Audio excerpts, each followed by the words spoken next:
Right friends, welcome back to News Analysis. This is the 20th week and we are going to deliberate on one important aspect, that is the SAGARMALA. Why is it significant?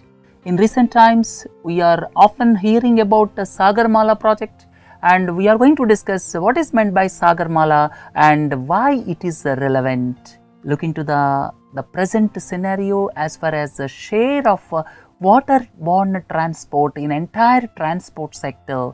If you look at India, share of waterborne transport in entire transport sector is just 3.5%. The government claims that it increased to 6% during the past 2 years, but it is not supported by relevant figures. But whatever the governments claim, the share of waterborne transport in entire transport sector in the country is just around 3 to 4%. And if you look at China, it is 47%. That means in China, 47% of the goods are transported through water transport, and Japan 44%, Korea 43%. And if you look at countries like France, Germany, Italy, UK, it is more than 40%. And if you look at the cost dynamics, comparison of cost per ton of goods transport, if you transport by road, it costs rupees 1.55 per kilometer. That means per kilometer, if you transport goods by road, it costs rupees 1.55 paise. If you transport by train, it costs rupees 1 per kilometer, and through water, if you transport, it costs just 20 paise per kilometer. And not only this, the congestion on roads will be reduced and overall pollution will be reduced. So there is a lot of advantage, not only in cost, but also if you look at it from the environment perspective also, there is definitely clear-cut advantage if goods are transported through water transport. And total logistics cost in our country is around 18%. It is too high.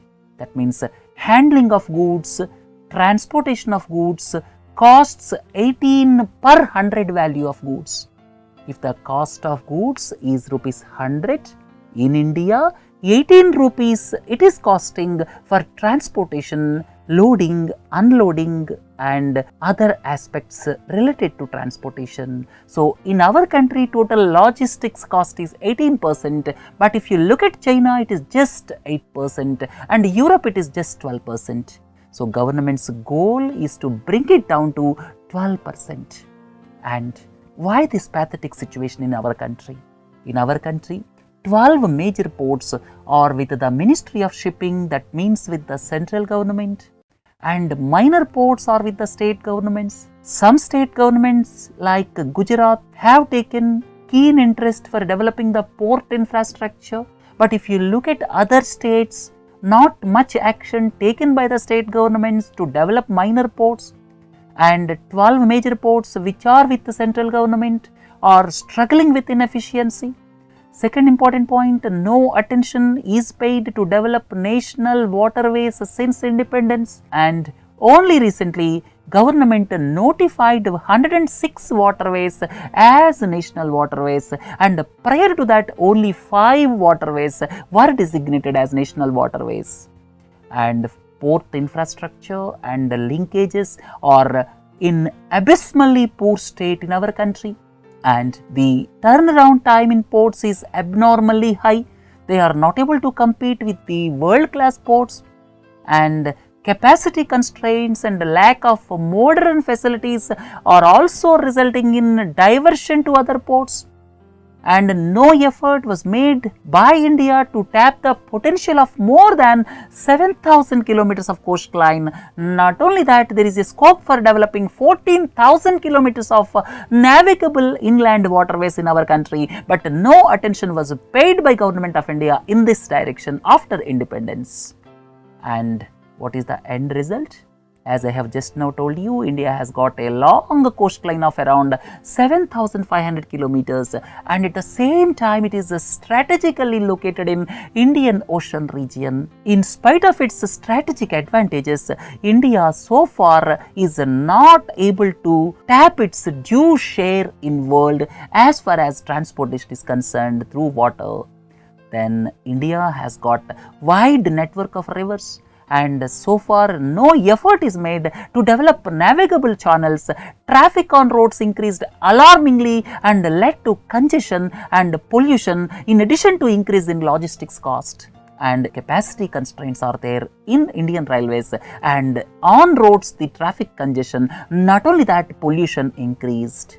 Then another important aspect is, sensing the opportunity, China is coming up with a string of perils to take advantage of the immense scope in Indian Ocean region as far as the logistics is concerned. You may ask, what is the string of perils? We have discussed in previous lectures. Still, please look into this slide. China is developing several ports. It is developing one port in Sri Lanka. It is going to develop one important port in Myanmar. Already it is coming up with Gwadar port in Pakistan.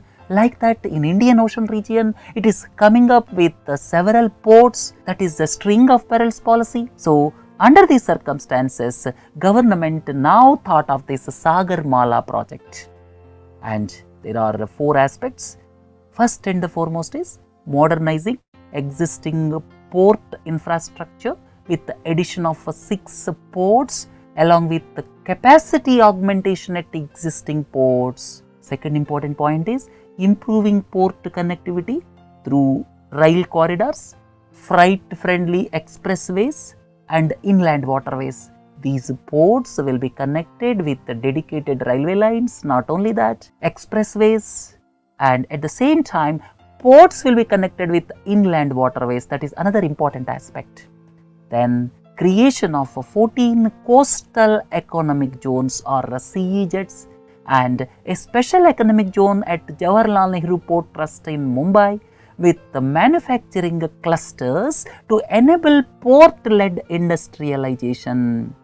The main purpose of this SAGARMALA, in addition to developing expressways, railways, inland waterways, is creation of 14 coastal economic zones. That means the manufacturing sector will be developed closer to ports so as to reduce the transportation cost from the hinterland of the country. Then at the same time, developing the skills of fishermen and other coastal and inland communities is another aspect of this SAGARMALA. If you look at other aspects of SAGARMALA, it has 150 initiatives with a total outlay of rupees 4 lakh crores. And at the same time, ambitiously, government has reduced the timeline from 10 years to 5 years, and National Perspective Plan released in April, and 3 rail port connectivity projects have already been awarded. Then SAGARMALA is expected to create 10 million new jobs, out of which 4 million direct jobs will be created, and foreign funds are expected to flow into the logistics sector of the country. Then real estate development is also expected to take place near coastal areas, especially nearer to the port areas. So these are the additional aspects of SAGARMALA, and if you want how this is going to be implemented, this is going to be implemented with the concerted efforts of state governments as well as central government. State governments on their part would set up state SAGARMALA committees headed by the chief minister or the minister in charge of ports. At the same time, at central government level, a SAGARMALA development company will be set up to provide equity support to assist various special purpose vehicles set up for various projects. That means special purpose vehicles will be set up for various projects, and this SAGARMALA development company at the central level will assist this special purpose vehicles. So financial support is expected from the central government side, and a lot of foreign capital is also expected to flow in. And if you look at the experience of Shenzhen city in China, In 1978, Shenzhen was a sleepy coastal town with a population of around 2 lakhs to 3 lakh. And at present, the population is more than 1 crore. 7 million jobs were created in and around Shenzhen, and GDP grew 50 times to $180 billion after the development of port infrastructure around Shenzhen. So, the experience of Shenzhen shows that there is vast scope for development of port infrastructure, and SAGARMALA is the right initiative in the right direction. So, the center and state governments with willpower and concerted action plan can transform India's coastline as well as inland waterways.